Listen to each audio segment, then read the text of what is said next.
ni Tatay Digong sa kanyang vlog on the wars, nagbago ang aking pinsan, kaya nagpapasalamat po ako sa ating dating Pangulong Duterte dahil binago po niya ang buhay ng aking kamag-anak. Kaya nagpapasalamat po ako kay Tatay Digong. Ito po ang nag-udyok sa akin kung bakit ako nandito umaten sa peace rally ng Duterte para po ipaglaban ang ating Pangulong Duterte. Salamat po.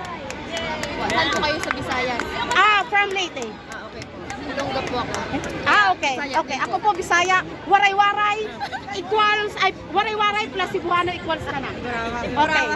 Ate, next question po. Opo. Ano po yung pananaw mo sa paglilitis ng ICC laban kay Duterte? Sa tingin mo po ba makatarungan po yun o may halong politika? Sa tingin ko po, hindi po makatarungan.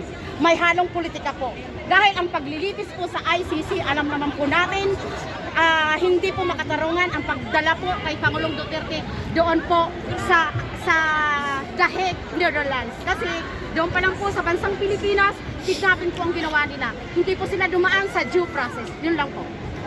Sabi po nila may ilang pamilya po na biktima ng extrajudicial killings na humihingi ng justisya. Ano po yung masasabi mo sa kinaibigan?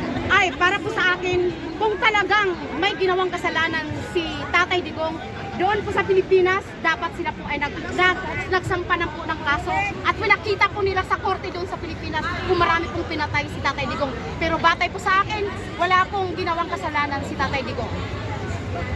Last na lang po ate. Ano po yung mensahe nyo na gusto nyo iparating sa international community regarding po sa kaso? Regarding po dito sa kaso ni Tatay Digong, para po sa International Trial Court at International Court, ang mensahe ko po, palayain na po si Tatay Digong. Hindi nyo pa po ba nito nakikita?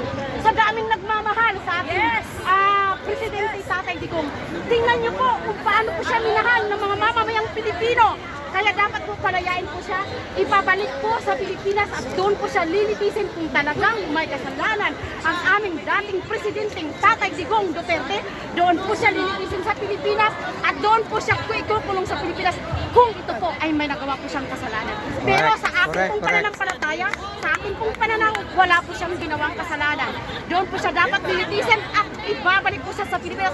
Tingnan po ninyo, ICC, kung paano po, kung gaano po kadaming taong nagmamahal sa aming dating Presidenteng Tatay Digong, PRRD.